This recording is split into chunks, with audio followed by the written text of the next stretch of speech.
if you are here, there is a huge probability that you are feeling stressed from time to time. Yeah, who is feeling stressed from time to time? It happens. Yeah, it happens. Yeah, by the way, it happens. Daily. It happens daily. With me, it happens daily. You know, so it's crazy. So recently, we hosted a Freelance on Node conference in Berlin. So basically, it's a conference for Artur was there, so he can tell you everything. Like, don't listen to me, an organizer, listen to a real participant. But it was around 1,000 people, and the number one question that I heard from all the participants, they came to me like, Yurii, are you stressed? I'm like, why are you asking me this question? You know, like, I'm just having fun, I'm meeting amazing humans, I'm talking to you. Like, why are you asking me, am I stressed? But for some reason, somehow people think that you should be stressed. If you're creating some kind of event, or if you are doing something kind of important, that maybe, just maybe, you have just a little bit of stress. But who knows? So it's not the Need for Speed picture. Actually, I took this picture, this photo around 11 p.m. or 12 a.m. somewhere in some random road in the Ukraine. It was 25th of February 2022, when on 24th started all this shit that keeps going on for 4 years already. And we were just going randomly without knowing where we go, how we go, what will happen in the future. And it was, I believe it was Waze, an application. And it took us through some random road somewhere in the forest, which actually was not even built. And exactly at this moment, you know, I didn't think about like job, work stress. I didn't think about like what people think of me. I was thinking like, what will be next? And like, will we survive? Who knows? You know, at some point you never know. But at that point, I also understand that nothing else matters if you are healthy, if you are alive, and if your loved ones are with you. Everything else you can figure out. You know, if you are talking to me about working stress, like, are you kidding me? Like, it's not a question at all. So that's my secret. You know, after that moment, I'm always stressed, which is not bad. Which is actually not bad, and we'll talk about it later. So sometimes when you like stress, you need stress in your life. But let's talk about it more. So what we'll exactly talk about, I got some pictures about what stress is, like some scientific pictures that kind of describes what it is. I agree with them, by the way. Then, like, what's stress on the mindset? Like, not how do you feel about stress, but how do I feel about stress on this personal mindset approach. Then how do I deal with stress? What the hell helps me to deal with it? And one actionable step that maybe, just maybe, you can take to stress less, or maybe stress more in the right way. So everything that I will be talking about today most likely came from my experience, or from conversations with some other people outside there, or from hundreds of thousands of people that I met over my experience talking to people and creating some events and creating communities and stuff. So yeah, all characters based on real people, maybe not. So what stress actually is? So if you know this picture, you most likely like this movie, which is amazing, and anxiety is part of stress. So if we see this amazing picture that I found somewhere on the internet, basically stress is our alarm system. So it helps us to understand that maybe we need to fight or flight. So it's kind of like waking up us from our daily routine life and shows that, hey, pay attention, hey, you have to jump, you have to do something. And there are different responses, by the way. Because stress usually, you have these hormones, yeah, as they call adrenaline, and also it's cortisol. And they're working differently, but I'm not a person to tell you how exactly they work. But they work differently. And from what I know, the people say that cortisol is a very bad thing. Is it? I have no idea. Most likely not. It all depends on how long do you feel this. If you continuously have this cortisol part, yeah, it sucks. If you continuously feel adrenaline, it sucks. I remember it was a movie with Jason Statham. I don't remember the name of the movie, but he continuously needed some energy, some stress and stuff. And like, I don't think that anyone would live good in this condition. So basically, like, to be very short, so stress is our alarm system. But once again, imagine you have the alarm clock on your near your bed, that continuously screaming at you, wake up, wake up, wake up, and you cannot shut it down. It's not the best experience. But if you can shut it down, yeah, it's okay, you know? And then you have this alarm another day and another day and another day, but like for a few minutes, maybe. Maybe a little longer, maybe for 20, sometimes an hour. Anyway, so there are different levels of stress, and why do we need this? Because if we are not stressed at all, it's not even a comfort zone. It's like boredom, like you're boring, you don't know what to do, you're like sitting and like, oh my god, what the hell do I do with my life? But when you are stressed just right enough, that's what they call the comfort zone. It's basically where you're kind of like feeling good, doing some tasks, having some energy, nice, good, okay. But then, if you are going to another like part, like, and then you have a strain and all the things that people call burnout. So it's exactly when you have a lot of stress continuously. But when you have like a lot of stress from time to time, it's also a little bit of an extra energy input. And there are different ways of stress, and there are actually interesting words. Eustress and distress. I even almost learned about this, but I forgot that I was actually scared that I will forget about this, so that's exactly why I added them to the slide. So when you have bad stress, you feel bad, you feel down, you feel distressed, it creates your anxiety and basically it turns you down. Like you feel so much worse. And the worst part that is bringing you health problems. Like if you are, people know, yeah, health problems, they're out there. Oh no, you're good, you're not having stress problems. But when you're having good stress, it brings your motivation up. It creates this fight response, and you are trying to understand what the hell is going on right now, like what should I do and what I can do. And usually, have anyone felt stress in action? Like who feels stress when doing something? Most likely not, yeah, a few people. But overall, when you are usually stressed before the action. So you feel stressed because you don't know what the future holds. You don't know what will happen when you do some step. You don't know how you will talk to some person. You're playing in your mind thousands of different variants, what you will say, what they will say, but then it totally go randomly. Like any of your plans like doesn't work. It's totally going in a very different direction. It was like, why I was stressed. So that's the question. But when you have a good stress, once again, it can be exciting. And the main difference between them is like the time for how long does it take. If you have like short period of stress, it's okay. You know, most likely you will deal with this. If it's long, it causes you depression, it causes you anxiety, and then they say people are dying because of that.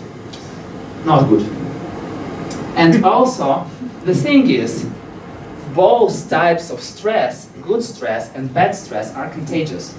So when you are having bad stress, like immediately everyone will feel it. You don't even have to say anything.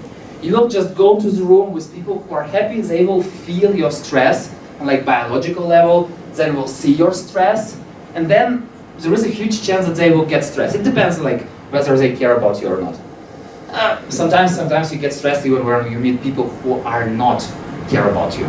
They still see some clues and they're getting stressed. But also good stress, you know, you're motivated, you're inspiring. I'm stressed right now at the moment. Because like, yeah, I have no idea who most of you are. I met some amazing humans here, but overall, like you're totally new people and it's actually causing me stress, even though I've done like, I don't know, dozens of presentations and stuff. But it's kind of like motivating me to deliver, to talk, to continue sharing my experience. So I'm currently feeling good stress.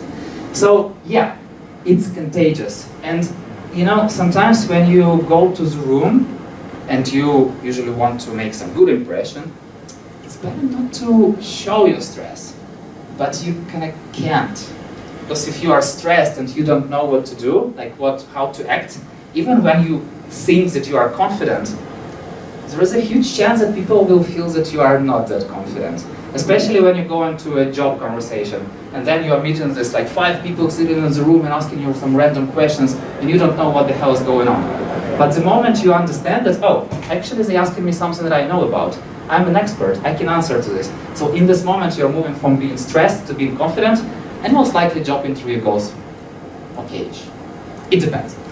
So, but to actually deal with stress, you have to change, you have to have this personal mindset shift. And everyone has random, like you all are unique, you all are different. And you know, what works for me doesn't mean that it will work for you. But maybe Just maybe. So I will share what works for me. So that's things that's making me stressed. First of all, thinking about what other people will think about me. Of course, it's like getting the it out of me. So I'm like, oh my God, what will this person in the first row think about me? What they will tell me? Usually it's okay, but you never know. Then thinking about deadlines. I mean, like not working on deadlines, but thinking about deadlines. When I have to deliver something in a month. It's crazy. Usually I don't do anything till like the final hour before the deadline. Like, why should I even think about this? Then like being late. I actually hate being late. And no matter where, whether you're going to a doctor appointment or whether you're going to meeting a friend, etc., like I just hate being late. And when I go through a traffic jam or whatever, I'm kind of like feel stressed, which is like not well. And I totally believe that some of you feel similar stresses in your life. Or like dealing with sudden expenses or illness. When my kid is getting sick and he's not going to school, I'm like, oh my God, what to do? But then it's just another illness. You have to go buy some medicine. You have to do some stuff, and it will be okay. So it's not such a problem. Or for me, okay, let's start with this. I changed the country that I lived in for 33 years, like overnight, almost overnight. So I'm a freelancer, basically entrepreneur, so every client that I have, like it's based only on what the hell I do, because no one will come to me and, hey, Yurii, would you like to take my money? Usually not, so it's on me. I have a teenager. It's the most stressful part. But overall, does it mean that I should be stressed and specifically showing the stress to other people? That's the question. So, there is this interesting guy, Lao Tzu. Maybe you heard about him. He's some Chinese guy. And he talked about the thing that if you are depressed, you are living in the past. If you are anxious, you are living in the future. And you come only when you are living in the moment. And there was an interesting guy. I don't remember if he's still alive or not. But I saw his video. He was explaining about the future, about the past and stuff. So imagine this sand clock. So basically you have sand on top, you have sand down, and then you have this small part where sand is coming through, like from top to down. So basically what's down, it's your past. You cannot change it. You cannot live in it. You can just learn and take something from it. But if you are staying there, yeah, you might feel some shame, some guilt, some regret, you might be sad, you might be over-analyzing, overthinking, and thinking how miserable are you, etc. And then like all this self-pitying, But when you are living in the future, so basically, when people say, when I will get this money, I will buy this thing. Or if I will get older, you never know. when I get older, I will go and travel throughout the world. So people are living in the future, but specifically not knowing what is going to be, it's making you anxious. You are already not being here, not being yourself, you're being somewhere there. So basically the top down, the down part, it's past. The upper part, it's future. And you have no fucking idea what is waiting for you tomorrow. You must plan whatever you want. It will be different. Yeah, most likely it will be basically pretty same routines that you are living every day. Most of us do. But overall, I don't know, maybe some asteroid will come tomorrow or Skynet will rise up. Schwarzenegger is too old. I don't know what to do exactly with that. But when you are being here, right now, when you understand that you have always choice. So you choose to sit here for some reason. I have no idea why, but you have your inner reason to be here. You choose to drink beer. Yeah, it's okay. It's your choice. You might choose like stand up and go away, but you can control only what exactly happening right now, which means that you are not being sad, living in the past, and you are not anxious living in the future. You are just being here. And it's very, very important mindset shift to have in your mind. Because once again, people always try to control things. But actually, can you control things? I mean, like, overall. Yeah, maybe you can control your phone and put it on the charger when you see the low battery. Or maybe you can kind of control a taxi driver because you can kind of see that he's coming 1 minute and then you are waiting for 20 minutes, but application shows you in 1 minute. So you never know. You have to be here, now and in the present. So, also, you have to remember that actually nobody cares about you. I mean, like, it's a reality. So you think that people who are sitting on the left or on the right of you, that they care about you? No. No. So maybe some people that care about you might be your parents. Once again, might be. It's not guaranteed, but might be. It might be your partners, like wife, husband, might be. Might be your relatives. Once again, it's not guaranteed. You never know. People are different people. Specifically, people who are going through you on the street, they have no care about you at all. Like, who the hell are you? I don't care. And also, as I've said, as long as you and your loved ones are healthy, alive, and safe, and also free to go wherever they want, whenever they want, it's okay. Nothing else matters. You know, and the song Metallica, nothing else matters. But yeah, and also what helped me very, very well is the book called The Four Agreements. It's actually the whole book, but it's like, maybe you don't need to even read this. You can just see the slide and that's enough. So the first thing is always do your best. Because why people stress? From time to time they don't believe themselves. They think that they are not good enough, that they are doing some bad thing.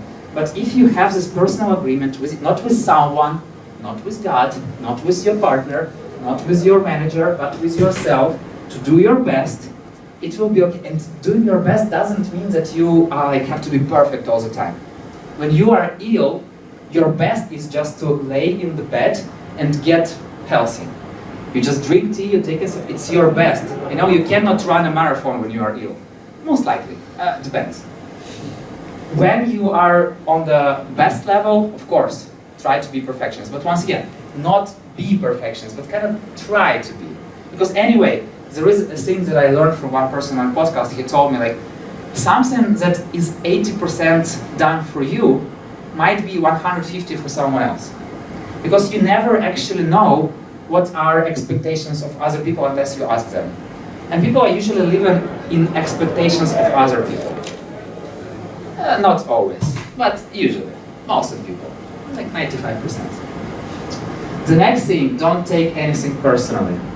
Because you know, like someone is going on the street and then you looked at them not in a nice way and they're like, fuck you. And then you're going all the day, oh my god, this person told me fuck you. I might be a bad person, what did I do to them? Or maybe you run behind this person, why, what did I do to you, please tell me. Once again, remember, they don't care. So there is a huge chance that after they told you, they already forgot about it. But you still remember. So basically, you take this personal and you continue like living and living and living in this crazy loop that no one actually cares about.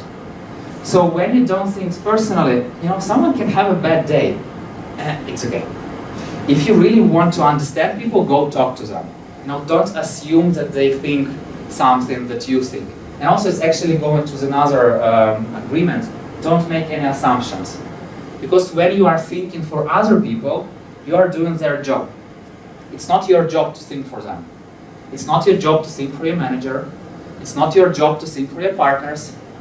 I think that my job is to think for my kid, but it's not my job to think for my kid. So basically, you can only think about yourself. You might be thinking that something that you are doing can be good for others, but they might think opposite.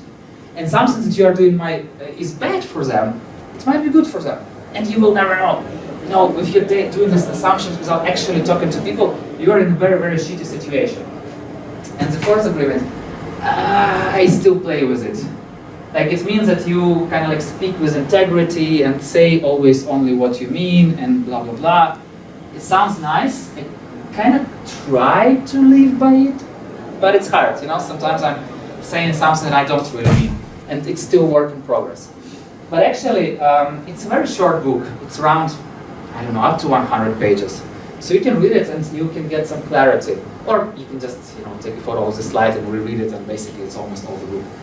But anyway, so how do I deal with stress? Once again, it works for me. It doesn't mean that it will work for you, but maybe you will try. All of you have your personal things that makes you happy, that makes you feel fulfilled, that makes you want to continue doing what you're doing, but you need to figure it out. Most likely you know already, but you need to still to figure it out. So what works for me? 5 things. Listening to music, planning, Wim Hof, daily sport with some fun around that, no to social media, and yes to real people. So one by one. Of course, if you're somewhere around that generation, you know who it is, and you also know like what it means to lose yourself in the music. So what helps for me? So I have my two favorite bands, Linkin Park and Eminem. When I feel shitty, when I feel like I am the most miserable person in the world, I listen to Linkin Park. Old Linkin Park, before Chester, not after. After it's like better. I mean like more motivational. When I need to actually deal with my stress, to do something, I listen to Eminem. So he is never making you feel sad, he's always like, oh, go kill them. I mean in a good way. And I have this list for me, it's like called super motivations, right around 11 songs plus minus. I continuously play them on repeat. You can see there are like 1, 2, 3, 4 of them are Eminem and there are some else inside. So maybe you can create your super motivation list, you know, and how do you know? Once again, if you turn on some music and it makes you feel that life is not that shitty as it usually is, yeah, maybe it's a good song to add to this playlist. So also a very great thing that I recently learned, I learned it like a year ago from my colleague Thomas, basically Thomas Musk, who is one of the organizers of the conference. And he told me that he creates top 10 lists for each quarter of the year. Yeah, like quarter 1, quarter 2. And basically, by this, like if you like music, definitely you have different song preferences through all your life. And it kind of creates you a time machine of what happened back then. And it kind of like lets you go back in like 2025, 2024, whatever, whenever you start, and kind of like feel how you felt. And also when you see that you had a lot of energy in some quarter, okay, what was the music that I listened? Maybe I can listen to this music now, and it will bring me to that good level of energy. That's what works for me.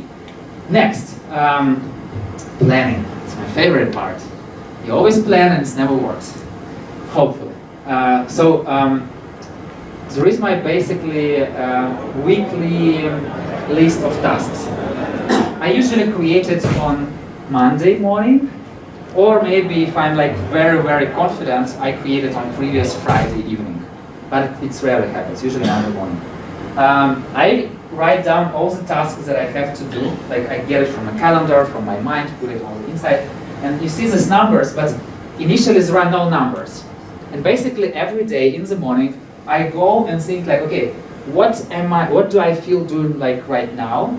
What would I like to do later, and etc., etc. So it helps me to create some kind of like task list, and I kind of understand what I have to expect and what I have to do with. And I kind of prioritize a little bit what to do next. But sometimes this numbers changes. I can tell you, like I can do some numbers in the morning, in the evening it will be totally different. Because I still, you know, kind of like listen to myself, what I feel like doing, because at some point I'll be happy to have like 5 coffee chats with people in a row. At some point I don't want to talk to anyone, I want to do some analytical, some statistics stuff, whatever, but please know people.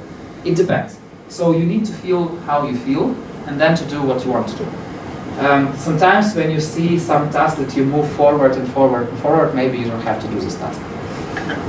There is an amazing thing that I learned from my friend like, I don't know, 10 years ago. I didn't actually know that it's called Cartesian questions. It was created by René Descartes, and I was like, I just loved this approach, and I had no idea how it's called. Anyway, now you know, Cartesian questions. How it works, when you don't know whether you should do or not do, it's different from Eisenhower matrix, where it's like urgent, not urgent, blah, blah, blah. So it's a little different. So you have 4 questions. What will happen if I will do this thing? What won't happen if I will do this thing? What will happen if I won't do this thing? And not what will not happen if I won't do this thing. So basically, if you actually have time for that, you can sit down and list, like you have some important decision to make. Maybe like whether to buy milk or not in the shop or whatever. So you can create this list of questions, a list of explanations for yourself, whether you should do it or not, what will happen and what won't happen. And then you will understand that maybe nothing bad happens if you don't do this. And maybe you don't need to do this. Or maybe the world will turn upside down if you don't do this. It means that you actually have to do this, you must do this. Or like, it's up to you. But you will see, it will bring you some clarity and some understanding of what the hell is going on. It's my favorite. Wim Hof. My kids hate me for that. You know, because every day I have cold shower and then I hug him. He's like, oh my god, you're so cold, get away.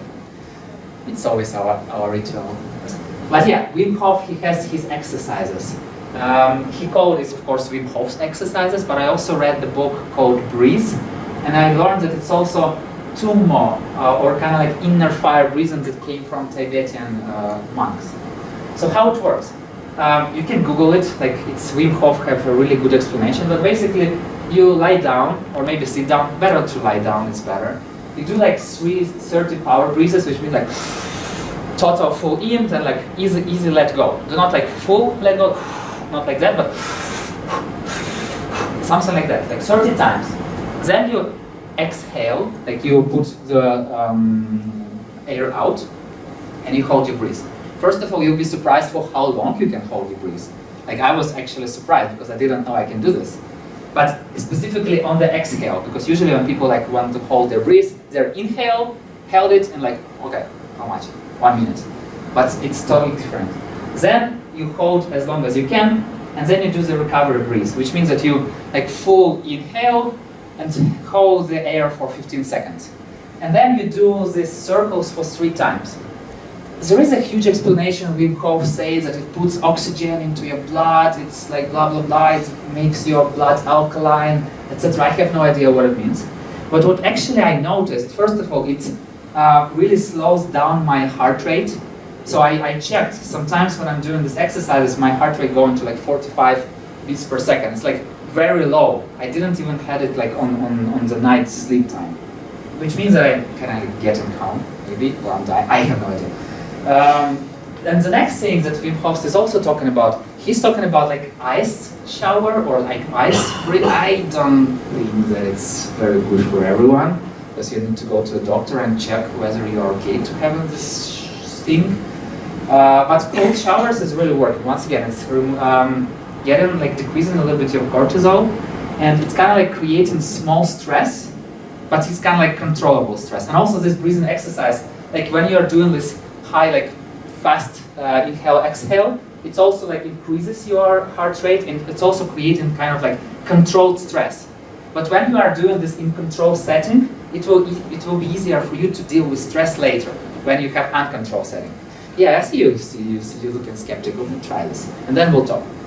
So the next thing that I actually learned, I didn't know about that, but actually when we breathe with different nostrils, it works for different things. So when you breathe with left nostril, it's kind of like a how do you call it, brake pedal. It's kind of like slow you down. It's cooling your temperature. It's like removing your not removing your heart rate, decreasing your heart rate, like lowers blood pressure. And when you breathe through the right nostril, it's like the opposite. It's like the gas pedal. It's like increase your heart rate. You're getting warmer. And the fun thing that I noticed, so before doing this Wim Hof's exercises, I usually breathe with my right nostril, but after that I'm breathing with my left nostrils. Maybe it's something I came up with. I have no idea. Brain is interesting thing, and sometimes you can play games with you. But I feel like it's working. And also what I tried when I feel actually stressed, I just do this breathing with left nostril. So I basically close my right one and I breathe only with left for like 2-5 minutes. And it's okay, it works. It actually works. So next time you're stressed, just try it. And then tell me. Maybe I'm the unique person. It's not placebo. Sorry? It's not placebo.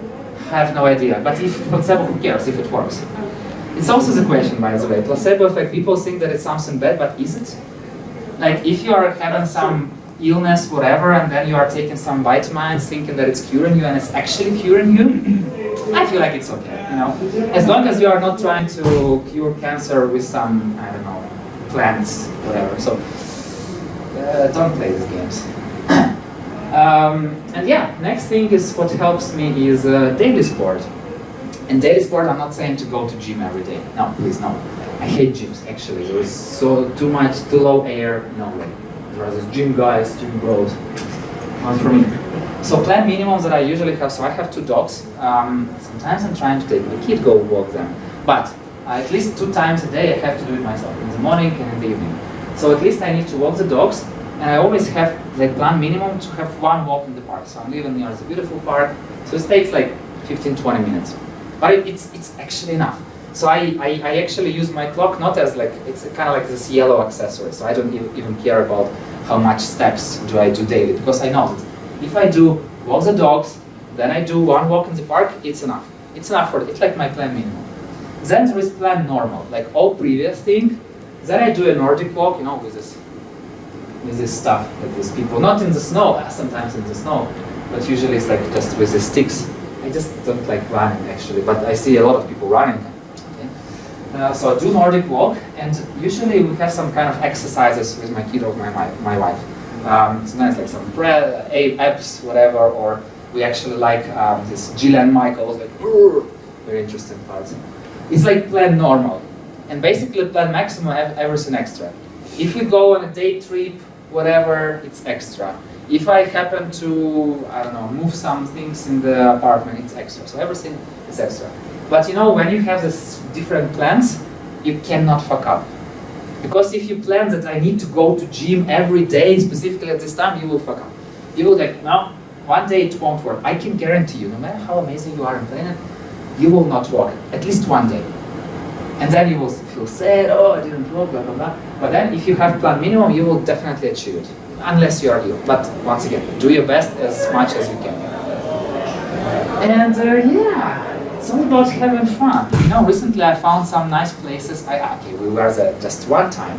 But karaoke. You can go to karaoke, you can sing the hell out of you, you can scream however you like, no one will hear you. But it actually helps. I sung some songs of Linkin Park and Eminem, so it's nice. And also dancing, you know, sometimes with my wife we have some random dance and we just turn the music on and then we just do, and my kid is kind of like, what the hell you are doing? Yeah, we're just having fun, whatever. And, or maybe listening to music, once again, when I do some lunch preparation or whatever, I just turn on the music and I'm doing some singings. My kid hates me for that, I hope so. Or, see, this is this person named Giulio, and he's doing this, he's a space hop tourist.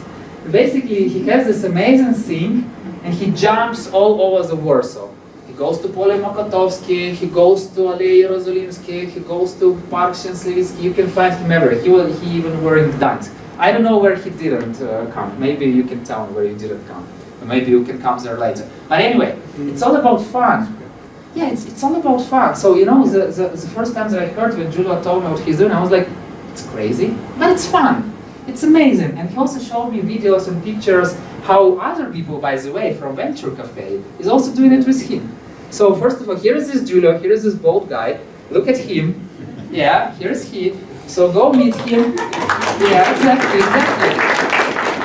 And I'm actually very bad at it because I always promise that I will do this, but I never did this. But we will fix it. We will fix it. We will actually fix it. And everyone is invited, and you can follow me. This is the name of my channel. Hopefully, you can. Go find him, and also you can meet him every day. Not every day. Okay. Almost every Thursday here, because you see he has 127 participation. Yeah. It means something. Yes, yes. So basically, okay, I'm Giulio. Go have some fun. That's how it works. Yeah. Good. And next is like no to social media and yes to people. I mean, like in a good way. So social media has this thing called personalization. People don't. Some people, okay, not all, but some people think that if they saw something and they keep seeing the same thing over and over again, it means the whole world is talking about this. Actually not. It's called personalization. So when you, for example, you like TikTok, you watched one video, then you will see like 50 videos of the same topic, like in a row, and you will think, oh my god, the whole world is talking about this. No, it's your feed talking to you because TikTok wants you to stay there as long as you can, and it saws that you watch this video, so that it will feed you with all the videos around this topic. Which actually doesn't mean that it's reality. So if you really want to go to reality, go to incognito mode or go to check some other phones or other social media, or better to go talk to people. Also, social media creates you an illusion of living. So when you scroll, you kind of feel similar feelings that people are feeling who are doing things. You know, when I see Giulio jumping, I kind of feel like jumping, but it's not. I kinda, you know, it's always this kinda part, which is really, really tricky part, because it creates you anxiety. You kind of living life without actually living it. Which is kind of like a very shitty way to live your life, you know? We all have the same time per day, and if someone chooses to go and jump on the space hopper things, and someone chooses to watch videos, think about it. So, and talking to people actually shows you reality. Because when you see some news feed or whatever and you think that the world is going, yeah, okay, the world is going crazy, I mean, like, it is. But still, when you talk to people, you understand that they feel very similar, first of all, and secondly, each person has their own coping mechanism. So someone knows something that can help you to be better, to do better, to deal with the stress and anxiety. And also, for me personally, each conversation is kind of like a small therapy session. So I'm not actually going to one therapist, I don't trust them. Like, why should I tell something to one person? Like, whatever. But then, you know, since my work includes talking to hundreds of people, I can like share some small portions with different people, getting their feedback, getting this back-to-back conversation. I kind of have therapy sessions, but with different people, which kind of works good, you know. That's when people, when they ask me, I feel stressed, I'm like, let's talk about it. And usually I'm acting as a therapist, which is crazy, but that's how it is. And yeah, finally, just one small actionable step to take right away. I heard what I've talked about like listening to music, doing some sports, having some fun, etc. So those are the steps. First of all, create a motivational playlist. If you like music, if you hate music, whatever.